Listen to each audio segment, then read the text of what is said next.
d'un mois. Et c'était un peu un non-sens, puisqu'il y a des méthodes de chasse, des modes de chasse, notamment le Nous avons chassage. tiré à notre avantage les meilleures qualités des Et animaux. chez les animaux, donc, quand il y a des jeunes, Mais il pour les existe un coloniser, animal pourvu de il tellement de faut qualités voilà, que c'est l'homme quand lui a même trouvé des rôles multiples. si vous n'avez pas de lapin, Et ce n'est pas le chien, difficilement penser qu'il y aura des ni perdants. le chat.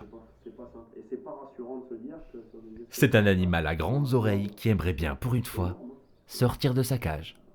Un lapin de Garenne, une femelle, normalement, elle peut mettre naissance à 20 lapros dans l'année. C'est ce qu'on dit, minimum. Et aujourd'hui, malgré ses pouvoirs de reproduction très très forts, on n'arrive pas à remonter la pente. Et ça, c'est quand même pas rassurant. C'est vrai. Très ancré dans notre culture, nous connaissons le lapin par de multiples représentations.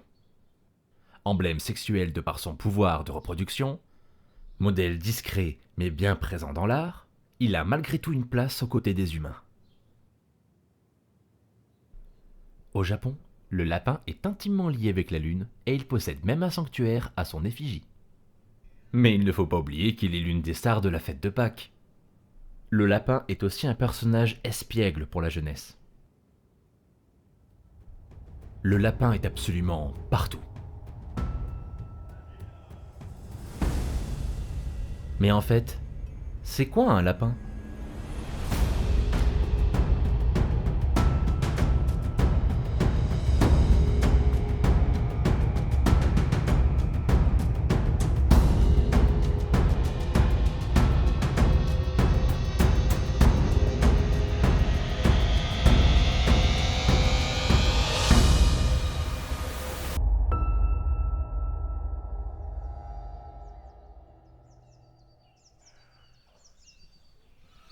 Le lapin de chair, il a nourri des familles entières pendant des siècles. Le lapin, tout le monde en campagne avait un bout de clapier comme maintenant on a un poulailler, parce que c'était la nourriture qui abondait, quoi. Enfin, il n'y avait pas toutes ces maladies qui maintenant restreignent un peu l'élevage du lapin.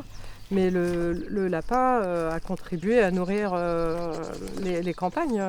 C'était la principale source de nourriture, enfin de viande pour les paysans, quoi. Enfin, c'était très important.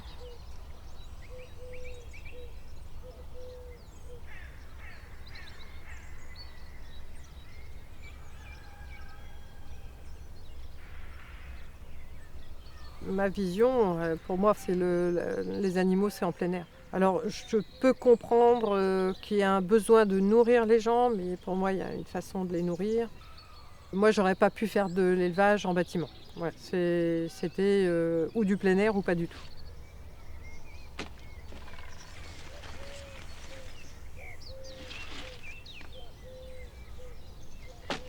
Le gris de Touraine, c'est pour la présentation de races, donc pour faire des concours, et puis aussi parce que je le trouve très joli. Par contre, au niveau morphologie, il est un petit peu faible en carcasse. Donc du coup, de faire des croisements avec le géant papillon, ça me permet d'améliorer un peu la structure du lapin et au niveau de la chair, donc un meilleur rapport pour la vente.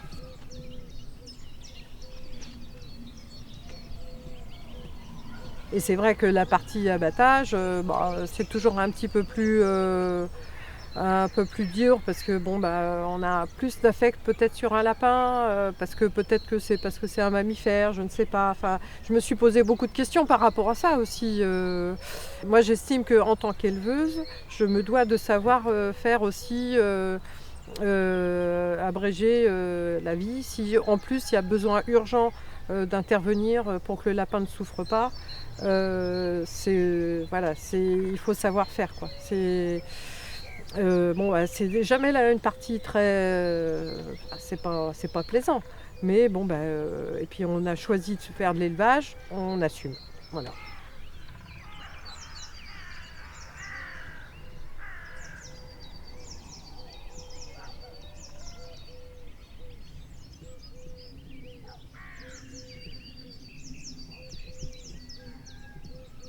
En élevage intensif, la morphologie a été étudiée pour croître rapidement, puis aussi au niveau caractère aussi, de se tenir tranquille, pas du lapin stressé. Enfin voilà, c'est du lapin qui a été sélectionné génétiquement pour être enfermé. Ils sortent tellement beaucoup plus de lapins en industriel que dans un élevage fermier que pour eux, ils nourrissent les gens et voilà.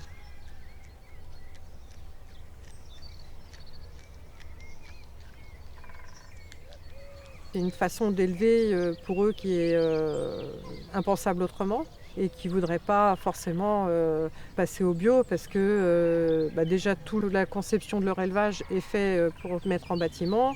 Et c'est vrai que de toute façon, comme je disais, leur lapin, c'est ce genre de lapin-là à mettre dehors. Pour moi, c'est pas compatible. Il faut vraiment ou alors étudier le problème autrement. Il faut repenser à ce moment-là complètement l'élevage.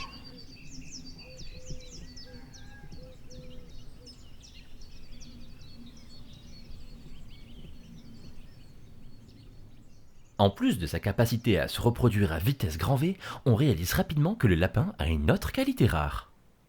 C'est une bonne patte. Facile à manipuler, à nourrir et à élever, et si on en faisait un sujet d'expérience ?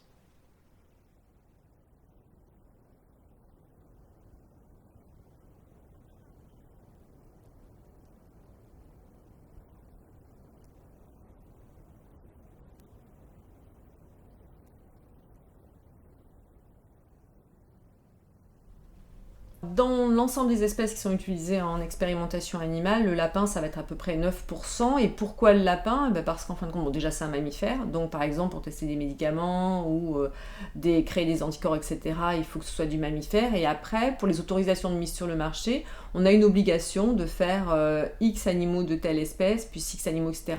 Et donc entre le rongeur et l'humain, il va y avoir le lapin, puis le cochon, et après le primate non humain. Donc en fait, c'est un modèle incontournable, c'est pour ça qu'on fait appel au lapin.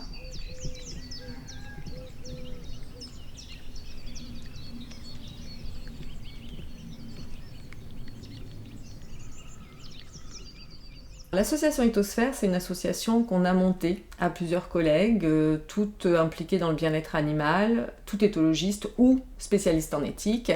Et en fait, on a souhaité monter cette association de manière à pouvoir vraiment mener des actions concrètes sur le terrain pour promouvoir le bien-être animal à travers plusieurs actions, donc la sortie des animaux de laboratoire et améliorer encore plus les pratiques, donc au labo, au moment de la sortie ou après, en tout cas pour garantir et le respect de l'animal et de son bien-être.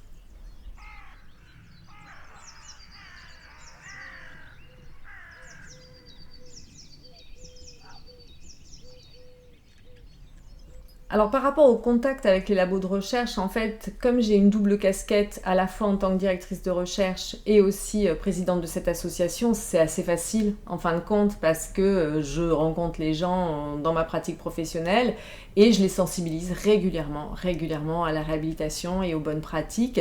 Et maintenant, spontanément, en effet, ils font appel à moi ou alors je fais des formations et pendant les formations, je rencontre des chercheurs.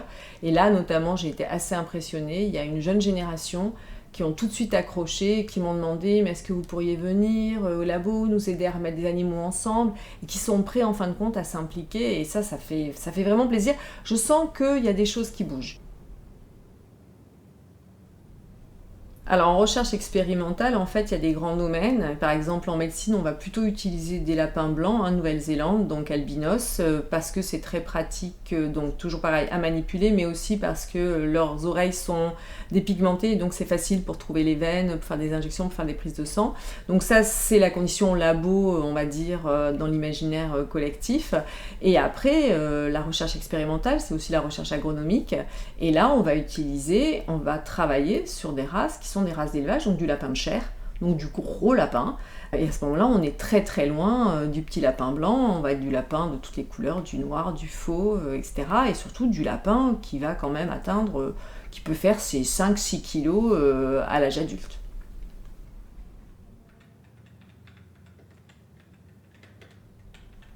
Alors quand on lance une manip, on est obligé de passer par une autorisation auprès du comité d'éthique et actuellement dans le logiciel dans lequel on complète cette demande d'autorisation d'éthique où on doit dire le nombre d'animaux qu'on va utiliser, pour quel usage, etc. Maintenant, il y a des évaluations rétrospectives où si jamais la personne a précisé dans son autorisation de projet, sa demande d'autorisation de projet qu'elle veut réhabiliter ses animaux, dans l'évaluation rétrospective, on va lui demander donc où sont les animaux. Donc quelque part, je trouve que maintenant, il y a vraiment...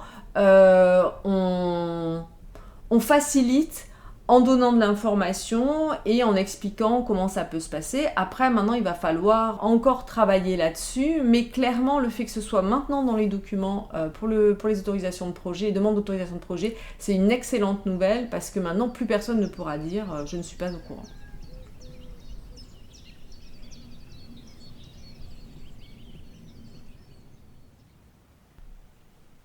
Doux au toucher, facile à élever et d'un caractère plutôt effacé, mais aussi de petites oreilles et une petite boule poilue en guise de queue, le lapin est mignon. Très mignon. Un jour, l'homme réalise, et si on en faisait un jouet pour les enfants ? Bonjour tout le monde, on va attendre que 2-3 personnes se connectent. On se retrouve comme d'habitude pour parler un petit peu des problèmes pathologiques et comportementaux de vos lapins. Je vous rappelle le principe, il est relativement simple. Tout le monde peut poser sa question et je répondrai absolument à toutes les questions. Alors on a Émilie qui nous pose une question. Pourquoi l'œil de mon lapin coule ? C'est une très bonne question, c'est une question qui revient très très souvent. Alors j'ai commencé à faire des lives Facebook il y a maintenant concrètement à peu près 3 ans. Le but étant de faire passer un message via un auditoire qui peut être facilement assez large. Le but étant également de se dire ok, on a très peu de connaissances sur les lapins, ou en tout cas à titre individuel, donc il y a énormément de gens qui vont adopter ou acheter un lapin en animalerie et se retrouver sans aucune connaissance. Personne n'est là pour leur expliquer quoi que ce soit, donc il fallait qu'il y ait une personne qui puisse poser ça sur internet et de leur donner une information à laquelle ils n'avaient pas forcément accès plus facilement.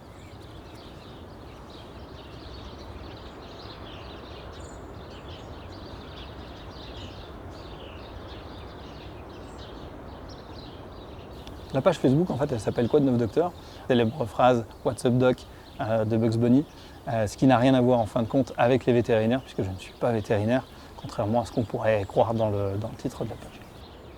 Alors la sélection génétique en vue de créer tout un tas de pseudo-races de lapins différents, c'est un problème, et c'est un problème qui est relativement grave. Pourquoi ? Parce que la nature a mis des millions d'années à créer le lapin, l'Oryctolagus cuniculus. Nous, on en a fait, j'ai envie de dire, des pseudo-copies qui vont avoir plus ou moins des altérations. Donc ils vont avoir des poils trop longs, des poils trop courts, des oreilles tombantes, ce genre de choses. Mais c'est des créations qui ne sont pas viables, elles ne se seraient pas produites à l'état naturel parce qu'en fin de compte, elles créent des individus qui ne sont pas capables de survivre à l'état naturel. Si on prend l'exemple du lapin bélier, qui est un très bon exemple pour illustrer malheureusement les dysfonctionnements et les problèmes que peuvent créer ces sélections génétiques, le lapin bélier, c'est un lapin qui va avoir des oreilles tombantes. On en a tous vu un petit peu dans les animaleries. C'est un lapin qui n'existe pas à l'état naturel. Ça n'est pas viable. Pourquoi ? Parce qu'il entend très mal et qu'il n'est plus capable d'entendre ses prédateurs. Donc c'est des lapins qui sont plus viables du tout. En plus de ça, ils sont victimes de beaucoup de problèmes pathologiques puisque le cérumen présent dans l'oreille ne s'évacue plus parce qu'il y a une espèce de pli qui se fait à la base de l'oreille. Le cérumen ne peut être nettoyé par l'animal, ça crée une infection, une otite, puis une otite interne, puis ensuite l'intérieur de la tête de l'animal est tout simplement colonisé par une bactérie et il finit dans une grosse partie des cas par en mourir. Donc bien évidemment qu'on ne devrait pas faire se reproduire ce type d'animaux, ils ne sont pas viables.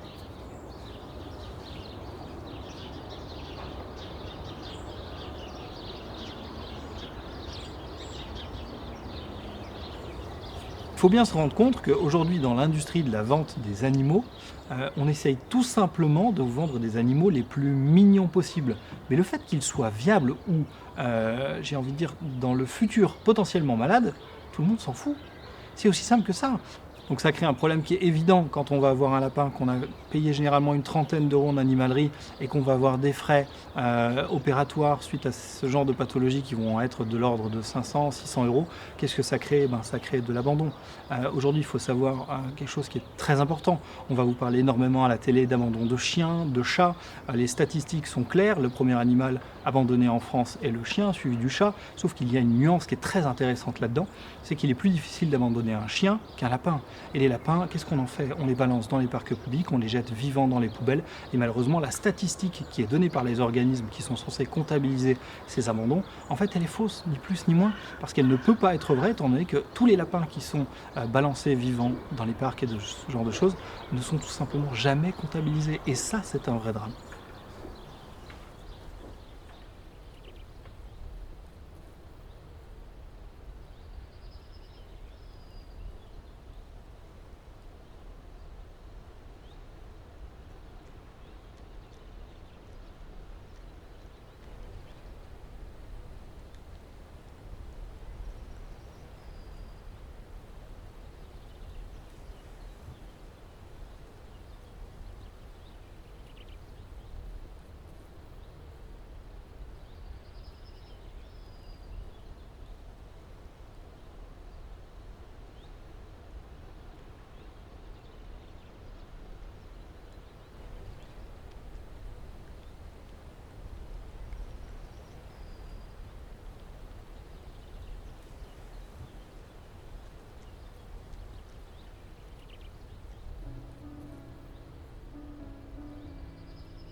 Tandis que nous faisons naître chaque année des milliards de lapins domestiques, les lapins de Garenne sont, eux, de moins en moins présents dans nos campagnes. Ces dernières ont été transformées pour une agriculture intensive, et l'être humain est responsable du déclin du lapin sauvage en ayant produit et propagé des maladies pour le réguler.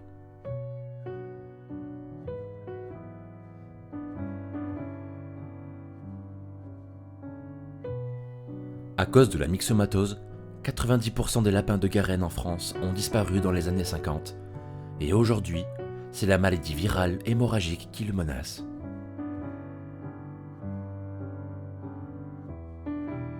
Nous détruisons la souche du lapin et déformons les nouvelles versions que nous avons fabriquées de toutes pièces pour nous plaire.